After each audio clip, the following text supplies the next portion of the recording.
Martinique Actualité. La savane des esclaves est de nouveau ouverte au public. À Case-Pilote, quartier Maniba, la construction d'un immeuble à destination des seniors est violemment critiquée par l'opposition municipale, les riverains et l'Assopamar. L'opposition municipale dénonce un certain nombre d'irrégularités administratives concernant cette construction. L'Assopamar dénonce, elle, une atteinte à l'environnement. Pour l'heure, l'entrée du chantier est cadenassée. Le président de la région Guadeloupe-Harry-Chalus rend hommage à Gérard César. Citons-le. Le président de la région Guadeloupe, Harry-Chalus, a appris avec une réelle émotion la disparition de Gérard César, grand sportif, ancien journaliste, figure de Radio France Outre-mer, aujourd'hui Guadeloupe Première. Sa voix incomparable donnait la tonalité aux reportages et documentaires qu'il réalisait avec un engagement entier et une passion exprimant son talent.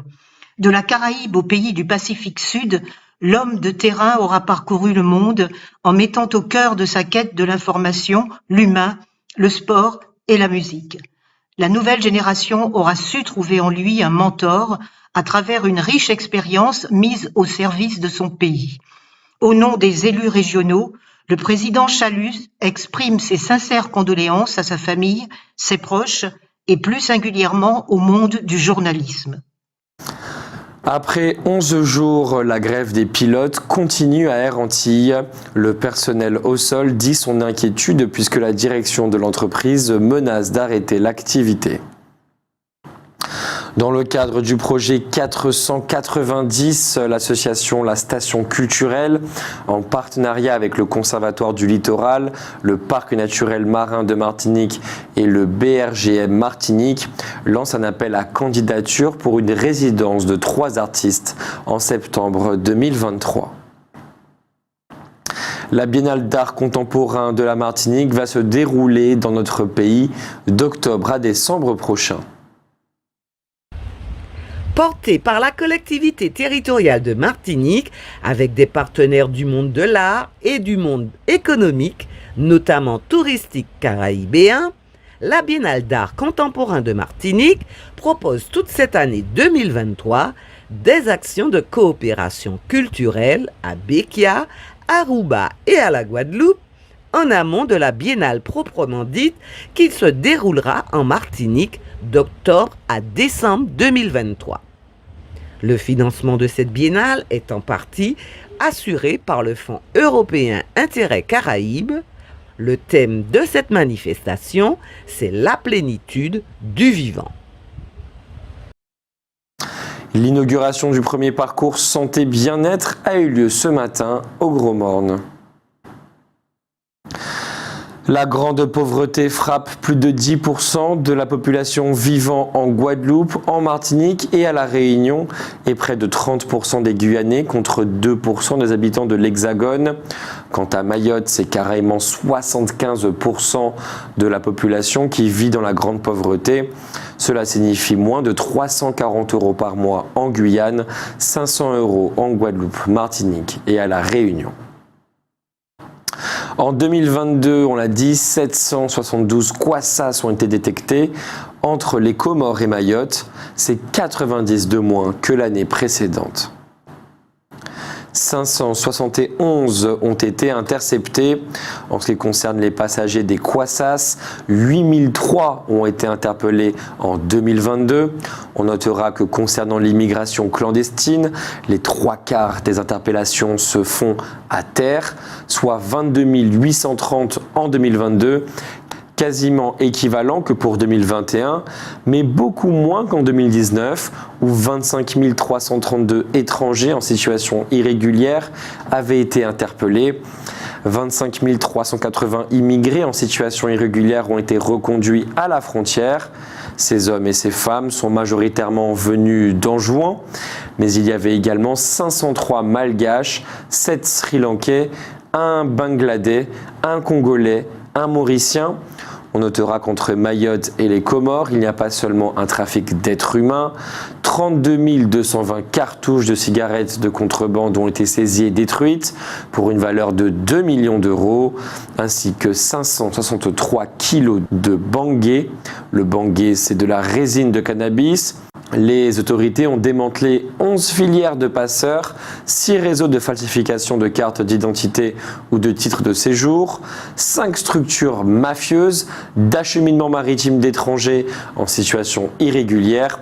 477 passeurs ont été présentés devant la justice, dont 354 ont été condamnés à de la prison ferme ou avec sursis, avec interdiction de territoire français pendant 3 ans.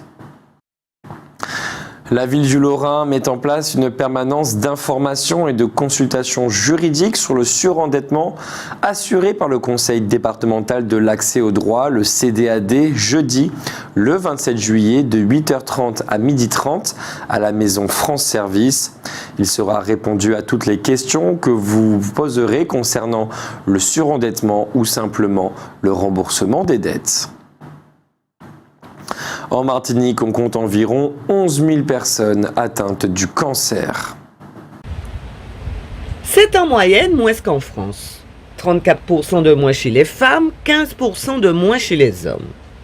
33% de femmes qui souffrent du cancer sont touchées par un cancer du sein.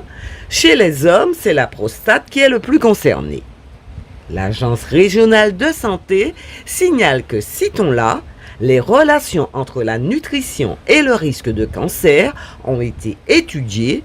Certains facteurs comme l'activité physique, la consommation de fruits et légumes et l'allaitement peuvent réduire le risque de cancer. D'autres facteurs, en revanche, peuvent augmenter le risque de survenue. C'est le cas du surpoids et de l'obésité, de la consommation de boissons alcoolisées et de la consommation excessive de sel. Le président de la République est actuellement en Nouvelle-Calédonie. Il n'a pas pris parti pour ou contre l'indépendance, mais il a annoncé un renfort de 200 militaires, l'installation d'avions Rafale, c'est la première fois que ces avions sont déployés dans cette région, et 150 millions d'investissements pour l'armée. Une façon évidente d'affirmer que la France ne va pas laisser le champ libre à la Chine dans cette région du monde, et singulièrement en Nouvelle-Calédonie. À la Chine, qui est le plus gros acheteur du nickel calédonien. Le 21 juin dernier, 2 entreprises ont obtenu l'autorisation de mise sur le marché aux États-Unis de leurs poulets cultivés. La viande cultivée est produite directement à partir de cellules animales. Après avoir été prélevées, les cellules sont mises en culture dans des bioréacteurs, dans un milieu riche en oxygène où elles sont alimentées par des nutriments de base et quelques facteurs de croissance. On peut différencier les cellules en fonction de la composition du milieu, ce qui permet de produire tantôt du muscle, tantôt de la graisse ou des tissus conjonctifs. Le tout est ensuite récolté, préparé et conditionné en produits finis. Upside Foods et Good Meat ont obtenu le feu vert de l'Agence fédérale états-unienne des produits alimentaires qui a déclaré que les cellules de cette viande ne présentaient pas de propriétés différentes des autres cellules animales en ce qui concerne la sûreté de leur utilisation à des fins alimentaires. Jusqu'ici, cette viande n'était commercialisée qu'à Singapour, mais les Pays-Bas et Israël sont également partants. Ce nouveau type de viande est présenté comme allant dans le sens du bien-être animal. Il doit également réduire l'impact environnemental de notre alimentation tout en étant bénéfique à notre santé en raison d'une moins grande utilisation d'antibiotiques et d'une limitation des risques de maladies transmises par les animaux. C'est aussi une façon d'accroître l'autonomie alimentaire des États qui disposent de peu de terres. La communauté scientifique n'a pas encore assez d'éléments pour se prononcer à ce sujet. En Europe, aucun dossier de demande de mise sur le marché n'a été déposé. Pour l'instant, les produits disponibles à la vente sont hybrides, c'est-à-dire composés de matières végétales et de cellules cultivées afin de rendre leur prix abordable. En effet, le coût des investissements des bioréacteurs notamment est très élevé Et on ne sait pas si les cultivateurs de viande percevront des subventions, comme c'est le cas pour les éleveurs. Mais la plus grande difficulté réside peut-être dans la capacité à produire de la viande cultivée à suffisamment grande échelle.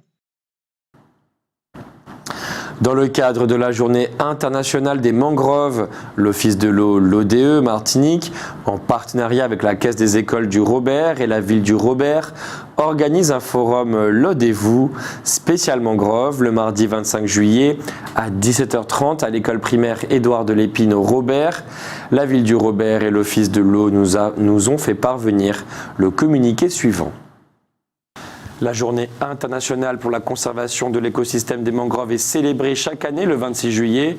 Créée par l'Organisation des Nations Unies pour l'éducation, la science et la culture, l'UNESCO, cette journée mondiale est consacrée à la sensibilisation des populations à la vulnérabilité, à la valeur et à la protection des mangroves. Les mangroves sont des écosystèmes à la frontière entre la terre et la mer. Rares et prolifiques, ils contribuent à la sécurité alimentaire, au bien-être et à la protection de communautés côtières du monde entier. Les mangroves ont une action de protection contre les tempêtes, les tsunamis, la montée des eaux et l'érosion. L'UNESCO explique qu'elles disparaissent pourtant 3 à 5 fois plus vite que les pertes forestières mondiales globales. Les mangroves martiniquaises n'échappent pas à ce constat. Méconnues, on ignore souvent comment les protéger et les valoriser.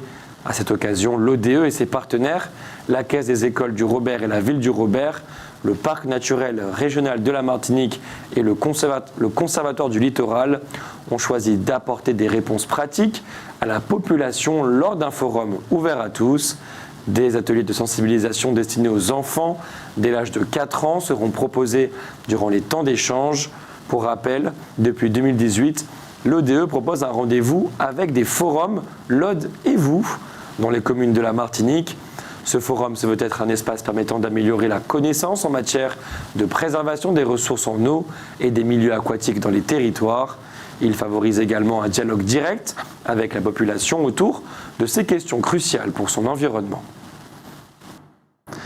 Le navire plastique Odyssée arrivera en Martinique et restera jusqu'au 18 août avant de prendre la direction de la République dominicaine. Depuis son lancement en octobre 2022 à Marseille, le navire Plastique Odyssée a réalisé 10 escales sur les 30 que compte son tour du monde. À chacune des escales, l'objectif est de comprendre, documenter et développer des solutions locales pour réduire les déchets et valoriser ceux qui ne peuvent pas être évités. Clean Up the Past and Build the Future. Ces 2 actions de réduction et de recyclage comprennent chacune 3 solutions qui incluent formation, action de sensibilisation, éducation ou encore installation de micro-usines de traitement. Le site de l'actualité Outre-mer, 24 heures sur 24 et 7 jours sur 7. Retrouvez la chaîne Outre-mer News sur YouTube.